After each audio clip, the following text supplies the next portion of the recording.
Welcome to the HMO Property Show. By investors, for investors. Catch us weekly as we discuss all things cash flow positive property investing. Whether you're a seasoned investor, a new landlord, or just curious about property investing, this is the podcast for you. Sponsored by the Co-Living Collective, your trusted partner in creating vibrant and sustainable shared living experiences. Visit us at colivingcollective.com.au to learn more. Welcome back to the HMO Property Show.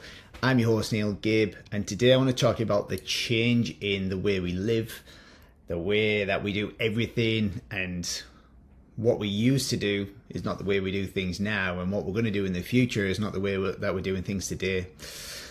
Now, I think back to before I even arrived in Australia. If we go back to 1980, owning a house with a big backyard wasn't just a goal for many Australians. It was a given. That was the thing, wasn't it? The big block with the big backyard, the big family home. Not so much the big family home, the family home, which was generally a 3x1 with like 4 or 5 people living in it, right? And then there was a shift in the housing style from the 3x1. Houses started getting bigger and bigger and bigger. And this has essentially put us into the pickle that we're in now. But if we go back to 1980, the median house price in Perth was $43,000, and today it's over $700,000, and that's a 16% increase. And that's not just a number, it's a fundamental shift in our society and economy. And as property investors, property developers, we've got to look at the change in the market and make sure that we're on the front foot, so that we can make profit, because if we make profit as a property developer and a property investor, we can reinvest that profit to not only build your own wealth and that of your kids and anybody else in your family that you want to help, but to also help the people that we're providing housing for and accommodation for get access to affordable accommodation. So affordability really drives the market. When things are unaffordable, it puts people into a lot of strife, and it's just essentially where we're at right now, right? And I want to talk to you about the change in the, not just housing demographic, but the way we live as humans, right? In this article in front of me now, if you listen to this on the podcast, I've got an article in front of me from a company called McCrindle. I've actually had Grant Dusting on the podcast in the early days from McCrindle. And McCrindle are demographers, and they basically look at all sorts of different data, and they collate these really, really good graphics, which I've got on the screen now. And on the screen, it's got the category of the generation that we're talking about. So we've got the builders, which were born from 1925 to 1945. We've got the boomers, they were born from 1946 to 1964. They were the baby boomers, where the government said that we needed to have more kids. And they went out and the builders gave birth to the boomers. Then we had the Gen Xers, which is 1965 to 1979. The Gen Ys, which is my generation, 1980 to 1994. The Gen Zs of 1995 to 2009. And the Gen Alphas from 2010 to 2024. Now, if we think about the housing trends that we used to have, or the housing typology, if we want to use that word, the boomers and the builders and the boomers were the ones that were building these 3x1s on the big quarter-acre blocks and stuff like that. And affordability was an issue. I mean, back then, the median house price to annual earnings ratio was about 2.8%. So you could get, if you were earning, let's call it $20,000, then your house is generally 2.8 times more than that, which would be in the $50,000 range. I'm not going to try and work it out. But today it's closer to 6 times. So if you're earning $100,000 today, then a property is going to cost you $600,000 to $700,000, which is crazy. It means that a family with 2 incomes struggle to save up for the deposit, let alone actually pay for the holding costs on that. And when we look at the market and the change in the market, housing size has got less and less and less. We've got more and more lone person households in the market, and whilst I can't give you any information on what age bracket they are, because it's such a broad range of people that live on their own now, if we start to deliver the right style of housing to the market to cater for this, it can potentially reduce the pressure at the top end of the market. And if we can get some of them 26% of lone person households into shared accommodation, we can solve not only the housing problem, the affordability problem, but also the social isolation and loneliness epidemic which the country is now facing.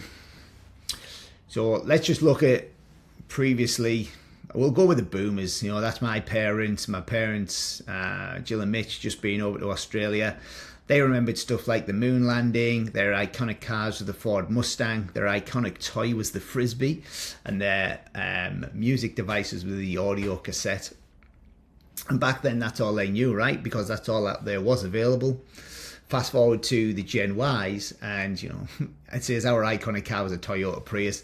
I would like to say that my iconic car growing up was a Golf GTI or a Ford Escort RS Turbo or a Sierra Cosworth, not a Toyota Prius. Definitely the iconic toy was the BMX bike. I had a few of them, and I remember the iPod coming out as well. That's our music device. I was a little bit of a Walkman boy, but definitely switched to the iPod, and I've been on Apple ever since. But what a shift from an audio cassette to a Walkman to an iPod. And now when you look at the Gen Zs, they're using Spotify and they've got smart speakers like Alexa and Google Home and stuff like that. But also the shift in the iconic car from the Ford Mustang for the boomers to the Toyota Prius or the Sierra Cosworth, if you're from my generation, to the Gen Alphas, which are now talking about Teslas and autonomous vehicles and stuff like that. There's an autonomous bus that drives around in South Perth up and down the foreshore. It's been doing it for a while now. It's sponsored by RAC. But these sort of things are going to become the norm to the Gen Zs and the Gen Alphas as they're growing up. To us, you know, it seems a bit foreign. Even if you are forward thinking and progressive, seeing an autonomous vehicle driving around, you'd never think it was going to be possible, right? But also being a Gen Y and a Gen X, you've been into these 4-bedroom, 2-bathroom properties with games rooms and theatre rooms and being sold the dream that this is how we want to live. And don't get me wrong, if you're in a position where you can afford them types of houses, fantastic, knock yourself out, live like that all day, every day. But what's happening is we have the herd mentality where a lot of people think that we've got to do the same as everybody else. And it's not quite true. You need to do what's right for you and only you. And it doesn't matter what anybody else thinks, because you've always got to put yourself first. And if you put yourself first and make sure you're happy and content and you're living the way within your means, then that will solve a lot of the problems moving forward. So the Gen Ys, which is our generation, the Gen Xs, we are generally the people that are investing the most. In fact, I've got a little demographic, a little population projection here, right, which is interesting. The 3% there is the builders. Currently, we've only got 3% of the Australian population, which are the builders. And you can see there that 13% of the Australian population are the boomers. And if we fast forward to 2035, unfortunately, we're going to lose a lot of our boomers and a lot of our builders, and we'll only have 8% of the population which are remaining, unfortunately. What we do see is there's going to be a big shift in the number of Gen Ys, Gen Zs, and the Gen Alphas. And the Gen Ys and the Gen Zs and the Gen Alphas are going to become the dominant workforce and the dominant population in 2035. Now, how do the Gen Alphas and the Gen Beta, Gen A's and Gen B's we'll call them, because I don't know how to say them two words, but how do we know what these guys want compared to what we need?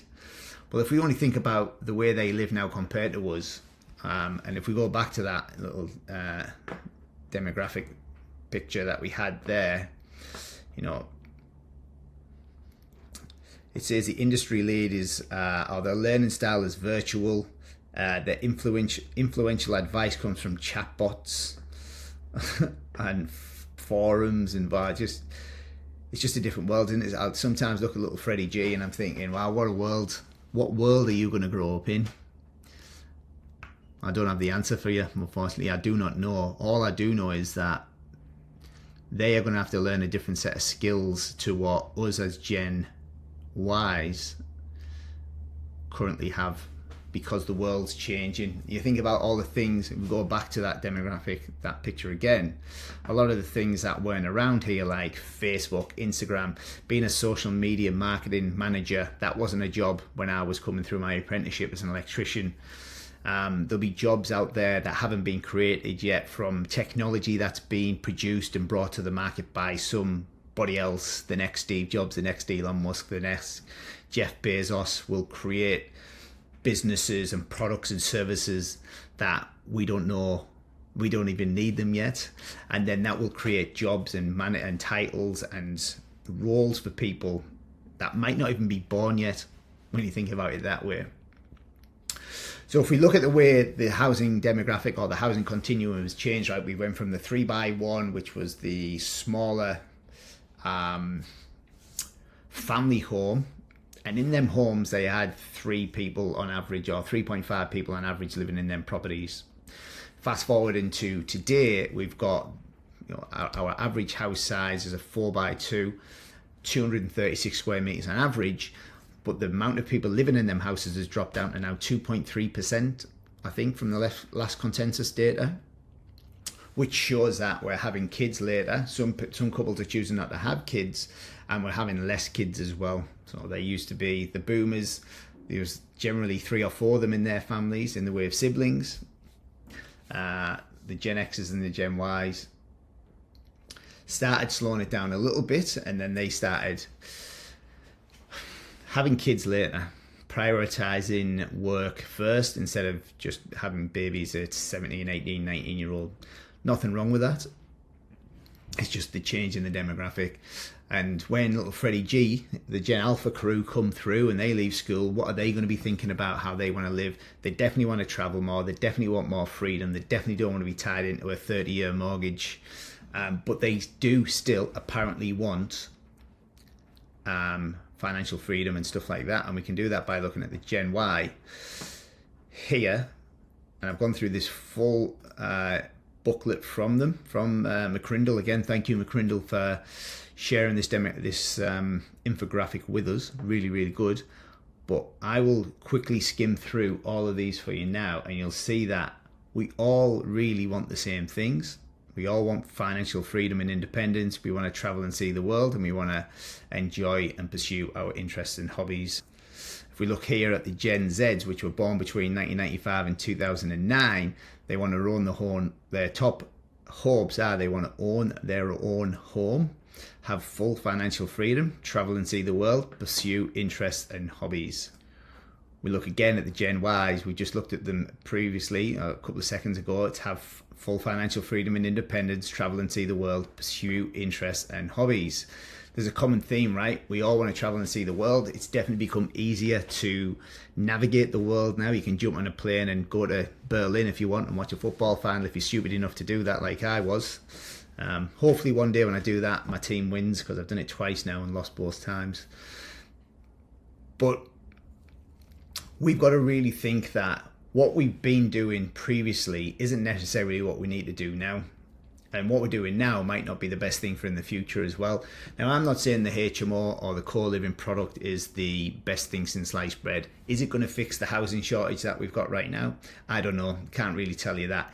Is it an option for the market to relieve some of the pressure, to get some of the people out of family housing that don't need family housing into affordable, convenient and secure community-led housing, to fix not only affordability, loneliness and social isolation, but then that also frees up some of them houses there that families that are struggling to get into family housing now can rent or buy that housing at a more affordable price, because we're not locking up all the housing and people are too scared to move around because they don't know what's available for them right now. Now, we're slowly chipping away at it. As you know, we've been doing HMOs now. I've been investing in property for a decade. I've been doing HMOs for probably 9 years now. I replaced my own income through investing in HMOs, and we've helped well over 1,000 people get access to clean, safe, affordable accommodation in the Perth market. We've worked with hundreds of investors, and I feel like we're only getting started. Because now more and more people are starting to talk about co-living, HMO, rooming houses, etc., etc., etc. But you haven't missed the boat, because the market for this is ginormous. And I always compare this with NDIS. NDIS market is relatively small, with X amount of people with disabilities and funding in their plan. But when we think about affordable accommodation and how many people need it, well, let's just work on the 26% of all housing is single or lone person households. We've currently got a 26 million people population in Australia. So 20% of that would be 5 million. So let's say there's 5.5 million people that potentially need affordable accommodation because they're single and low person households. There'll also be couples and families which are in housing stress right now because their living needs or their housing expenses are just well above what they can afford to live comfortably. And don't forget, the definition of housing stress is if you're spending more than 30% of your gross income on housing, and that doesn't include just the rent, that includes your bills, your electricity, etc., etc., etc. Now, HMO rooms are increasing along with everything else. Like look at that. Looks like my head's on that body. The rental prices of HMOs are increasing in line with standard rents. So as standard rents are going up 20, 25, 30%, HMO rooms are increasing 20, 25, 30%. We've seen some rooms, we finished a property in Leederville, furnished it, put it on the market. We rented 4 rooms out of 450 per room, and we rented 1 room out of 400. That was a room downstairs. It was a smaller room, not as big and bright as the 4 upstairs, but still an incredible outcome for the investor, but also a really good outcome for the people that live there as well, because we're not forcing anybody to live in these houses. Remember, we put them out to the market, we put a price on them, and people snap them up all day long. Could we have got more than 450? Potentially. Would I have liked to push that? I think 450 is a fair price for what we were offering in that market. We've also just finished a property 25k south of the CBD. We didn't purchase that property. It was an existing client of ours who has a HMO and knows how good these things are, how impactful they are. They approached us and said, Neil, can you convert this existing property for us? We did it for them, and the room rates that we got on them properties, like $325 for rooms with ensuite, $400 for $425 for a couple's room with an ensuite at the back of the house, and then there was 2 other rooms at $275 each, sharing a bathroom. So phenomenal numbers, and that's just because the right product in the right area to the right standard with the right furniture, the right inclusions, can get a really good premium, because there's nothing else on the market like it at the minute. And again, the impact that we've had so far is literally a speck in the ocean compared to the impact that is needed, not just in Perth, but right across the country. So if you're looking to invest in anything, right, HMOs, rooming houses, they all get capital growth the same as everything else, right? The lending market is changing constantly, and these things will... I always look at the UK, and this is why I've had so many guests on from the UK to ask them about the way this model has matured over the years that it's been in the market, and they all say it's, it started off this, it's become this is happening, that's happening, these are the changes, the lending, the interest rates, the access, buying, converting, and pulling money back out. There's not a lot of new build construction goes on back in the UK by the sounds of things, but everything is changing, guys, and you've got to keep at the forefront, because you don't want to be too early. We were probably 5 years too early looking back, 5 years too early in the Perth market, because there wasn't many investors kicking around then. But there was I got into property 2014, right, and that's essentially the last time the Perth market sort of went on that slow downturn. And we built our business in a downward market. when we were, the vacancy rate in Perth at its peak was 7.3%, and we were luckily enough that we'd done our own properties first and proved the concept worked.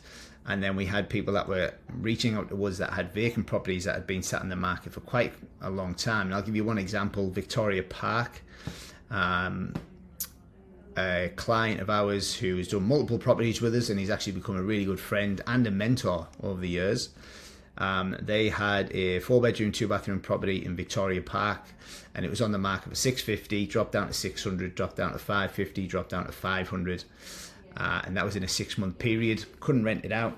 They reached out to us and said, Neil, we're willing to give this a crack. What can we do? We converted that property in 3 weeks. We took it from a 4x2 to a 6x4.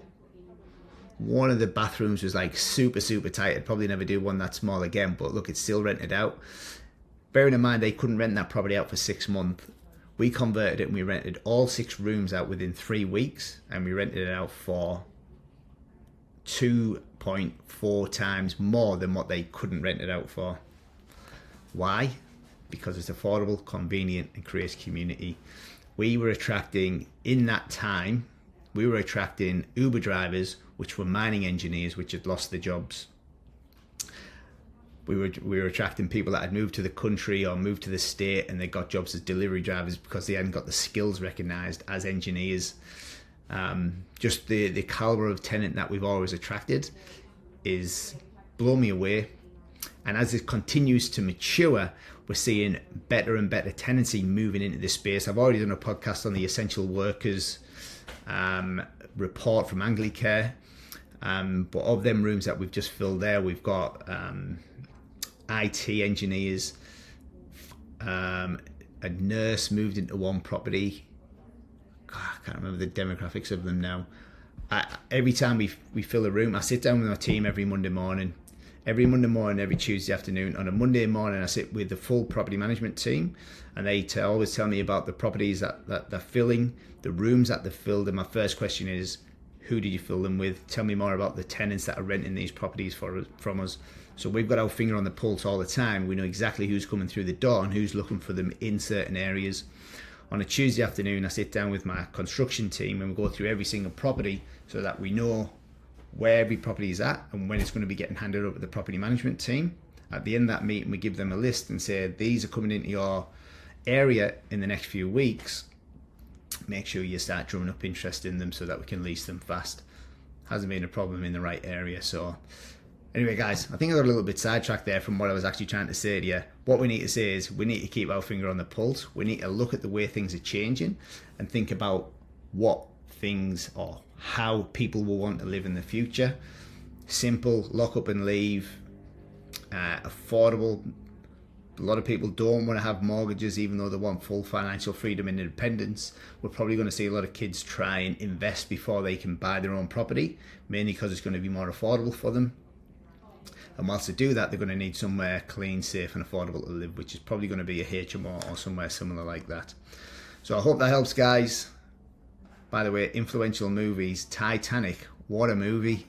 If you're wondering, if you're listening to the podcast now, on the Gen Y infographic that we've got from McCrindle, it says the influential movies of the Gen Ys was Titanic, Harry Potter and The Lion King. Never been a Harry Potter fan, but Titanic, what a movie. Tell you what, just for fun, I'm going to go through the rest of the infographic people just to find out what their influential movies were of their era. Okay, just to finish off, guys, the Gen Zs who were born between 1995 and 2009, their influential movies are Harry Potter, which is the same as the Gen Y, Shrek and Toy Story. I will say Shrek is an absolutely cracking movie, by the way. So is Toy Story. Can't wait till Freddy starts watching all this stuff. Rainy Sunday afternoons on the sofa watching Shrek and Toy Story with him. Oh, class. Right, our Gen X's, which are born from 1965 to 1979, our Gen X's influential movies are Star Wars, Grease and E.T. Oh, E.T. What a classic. And Grease, what a classic as well. Though it did a... Grease, the musical, was on at the Crown, and if Jo wasn't so pregnant, we'd have went, and she'd have loved a little dance to a bit of Olivia Newton-John and John Travolta. And then our boomers from 1946 to 1964. They're influential movies where The Sounds of Music, Grease and Gone with the Wind. I don't think I've got anything else in there. That's it, team. Hope you all have a great weekend. Enjoy the podcast. And remember, every master was once a disaster. Every winner was once a beginner. Thanks for watching. Make sure you tune in the same time next week so you can stay up to date with all cash flow positive property updates.